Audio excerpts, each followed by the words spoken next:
use of the word older persons is not liked by those in India. We use the word senior citizens, and that's how the new policy that will be hopefully formulated would have not the older persons, would be as senior citizens. Now it's interesting to find the average average longevity internationally among the 12 countries. The international average is 67.6 years. 67.6 years. Among the countries that they conduct the study, India is the lowest, with a longevity of 63.5 years. 63.5 years, and India would remain so for next 4 to 5 decades to come. At least till 2050, the projections are India's longevity would increase, but it will be far below the international average. Among these 12 countries, I find it interesting that Australia's longevity is 81.5 years. 81.5 years. I just want you to know where we stand in respect of longevity.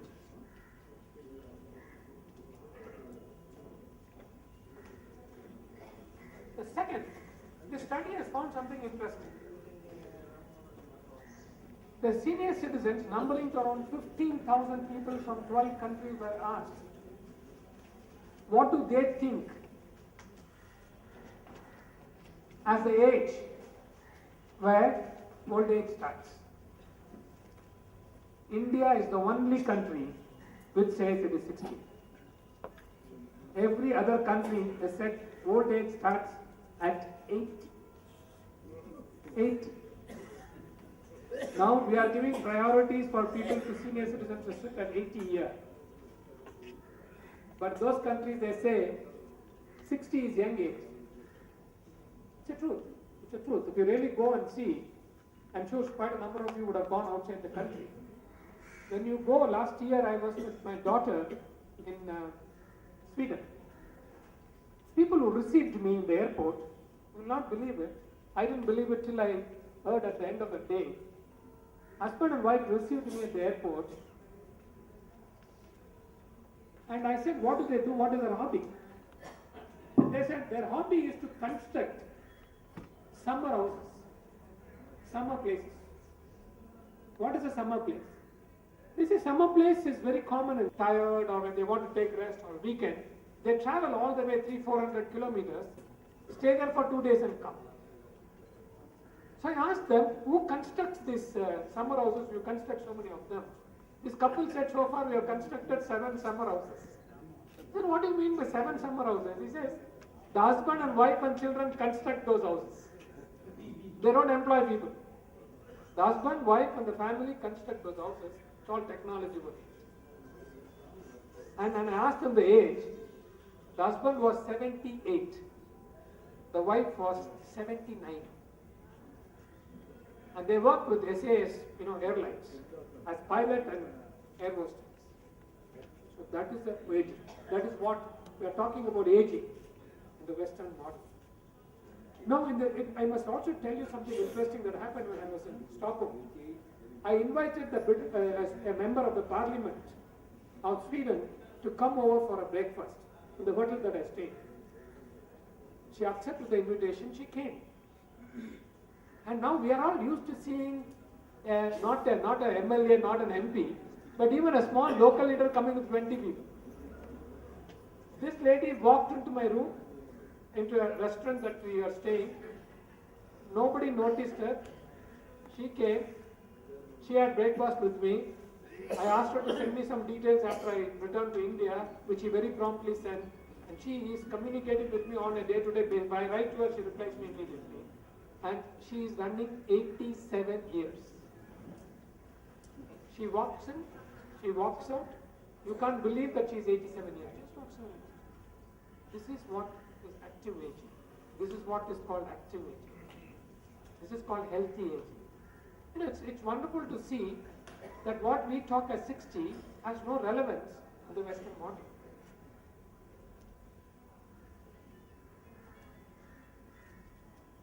One of the biggest challenges that we are facing in this country is healthcare. I think I asked Mr. Maheshwari, what would you like me to talk on? I just thought I'll pick up on aging, on healthcare. We run a facility in Hyderabad very recently opened called Kshetra. Kshetra is an assisted living facility we just opened in the month of June. It was opened by the Australian minister from Perth. She came to open it. And we found one fine morning a couple from Bombay, Matunga. They settled down in Shanghai. Said, we would like to shift our mother from Shanghai to Hyderabad. And we were wondering, why do you want to come from Shanghai, such a beautiful place, to Hyderabad? He said, no, we would feel comfortable here in India. So they came here, and this lady is 82 years, bedridden, but she can be moved from the bed to the chair. And we have connected this lady, this 82-year lady, on a Skype with her only daughter and son-in-law in Shanghai. It's interesting to find for the first time we are realizing that the children living in Shanghai can see what's happening to the mother on a Skype. It's beautiful. So we're talking about caring for elderly. There's something, there is no uncertainty for the daughter, only daughter, living in Shanghai. You see how well her mother is looked after by Shanghai. This is transparency of care as well. So they have fixed timings. They open the Skype and they decide whenever they want to call, the Skype is open, they talk. It's very interesting to see the caring has gone beyond what we took at, we used to call aging in place, stay at home and age in place. But here it's gone beyond that. And I think care homes are becoming very important in this country.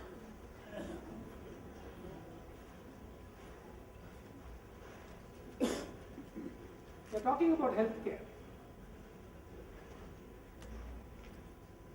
The Madrid International Plan of Action on Aging, which has been signed by governments from all over the world, which is primarily what is called Second Assembly on Aging, World Assembly on Aging, talks about healthcare as a major component of old people, care of the elderly. There was a big discussion that is going on. Is the financial security important or healthcare is important? Somebody says if the financial security is good, healthcare is not a problem. Somebody said if health is not good, financial security is no meaning. It's a reverse. No. I must tell you something happening in my family right now. My mother is 91 years. She's bedridden for the past 4 years. She's living in Chennai with my eldest brother, who's 17. We provided 24 hours care, a variety of things happen. A lot of frustrations between my brother and my mother, and my sister-in-law, that is a daughter-in-law and my mother. It's a day long for years it's going on. I have a brother who is 64 years, retired from the Central Bank of India, who fell sick last month. They diagnosed him to have an heart attack. This is something that all of you need to know. That's why I'm giving my own example. So you know what really happens to health of the elderly. They diagnosed him to have an heart attack. They treated him for an heart attack. 1 week later, I was in Turkey during that time. I came back. They said he's admitted in the hospital. I said, why did you go to that particular hospital and the particular doctor should have gone to somebody else? But they treated him for heart attack. They discharged him. When he discharged him, he came back sick with hospital infection, which is very, very normal in a country like India. And it didn't stop there. 1 week later, he got admitted in another hospital. Sundaram Foundation, one of the best hospitals, one of the well-known, reputed hospitals in Chennai. This time when he went, the chest was full of congestion and he's accumulated fluids. Let me tell you, after 10 days time, they discharged him. He went back home, he couldn't walk. His weight increased in 3 days' time, 18 kilograms. The body was fully swollen. They got him readmitted 3 days ago. And this time they say there is no fluid in his lungs. And they started treating him for no water in the lungs. Now yesterday they're telling there is too much of water once again come into the lungs. Now this is the condition of an elderly person in some cases, not in all cases. Healthcare is one of the biggest things. Now what is the problem? He's a retired bank manager. He has no adequate money to pay. He says, his wife says, yes, she has spent all the money that they accumulated over a period of 20 years. The only thing left for them is their flat. They have to sell. And I told them I'll send them some money. They said, we don't want your money. We would like to spend on my own,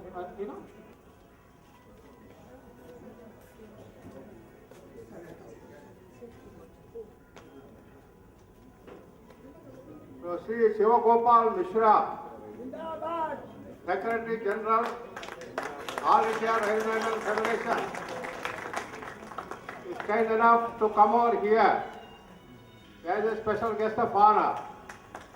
We cordially invite him on behalf of Bharat Pensioner Samaj as well as on behalf of Reception Committee. Our Sri Prabhakar Rao ji will guard anything, and our Secretary General will also guard anything. I also invite Sri C.H. Shankar Rao Garu, General Secretary, Southern Railway Mazdoor Union.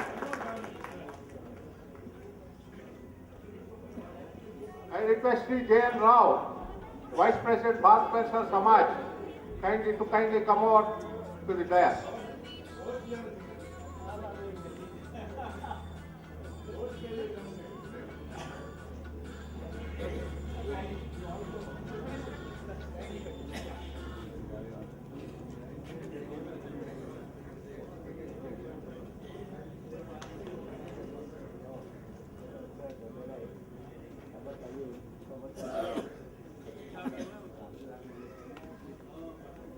Now, I must tell you,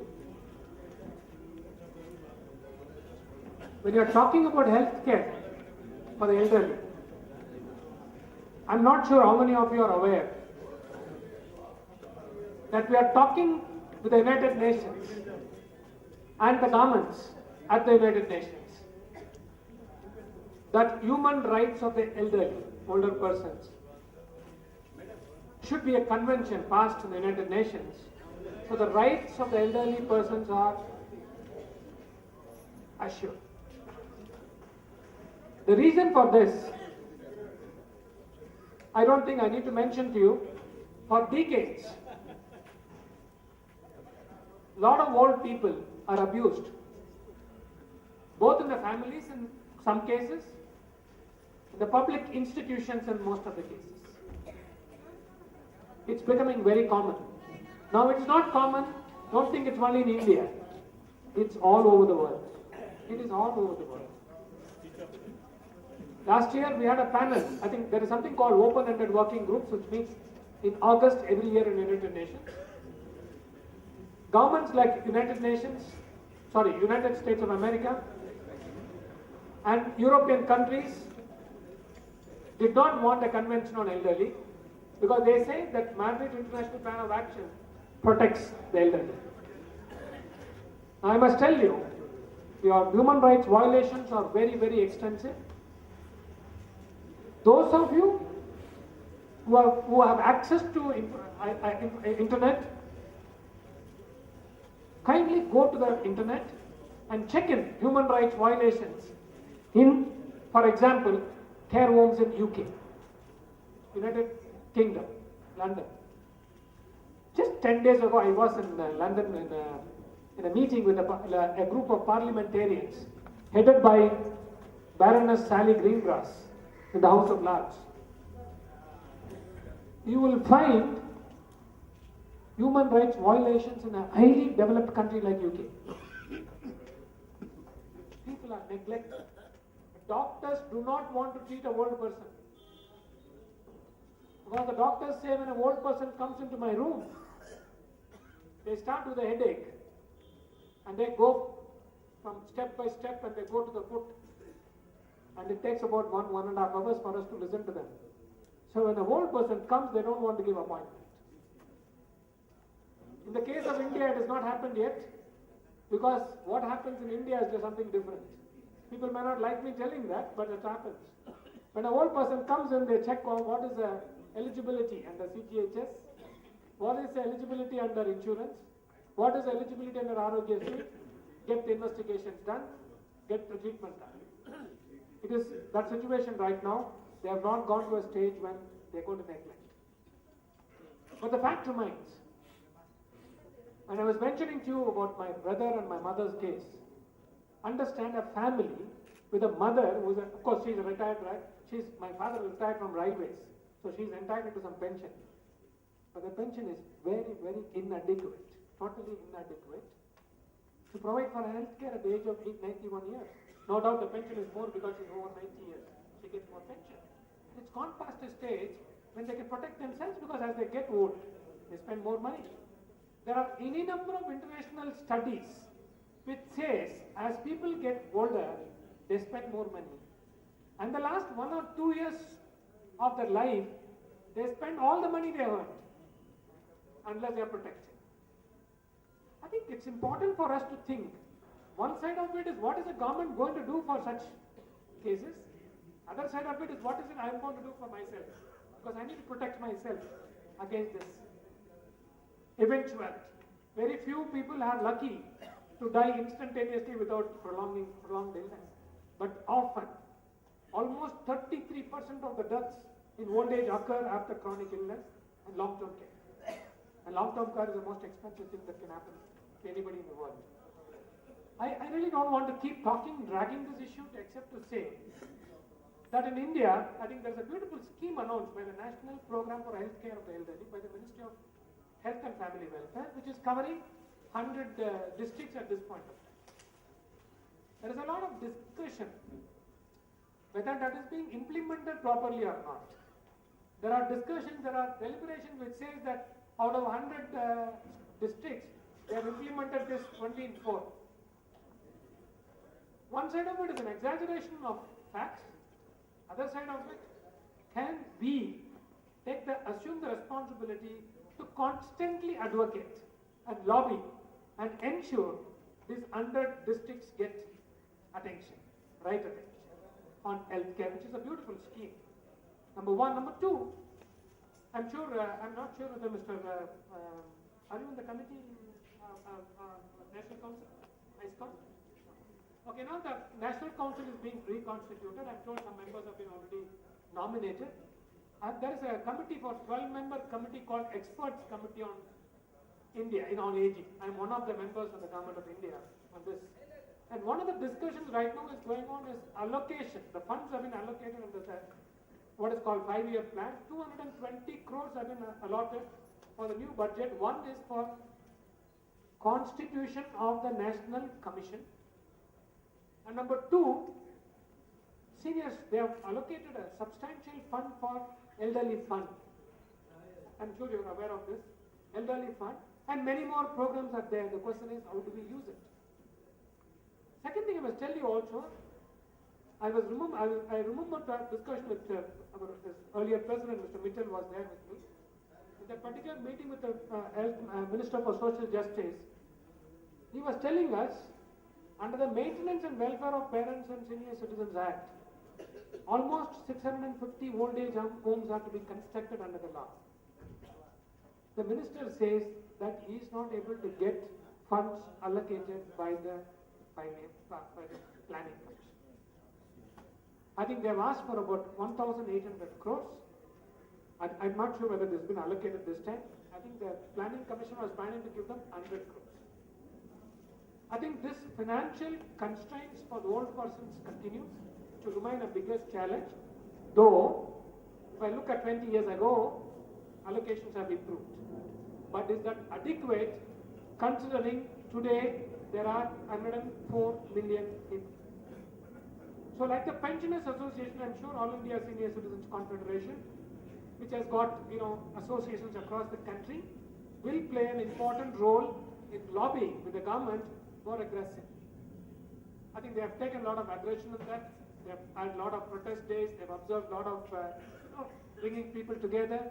I think such associations should play a more important role in bringing it together to ensure there is adequate funding available. And I wish, thank you once again for inviting me. and I wish all this event a grand success. Thank you very much.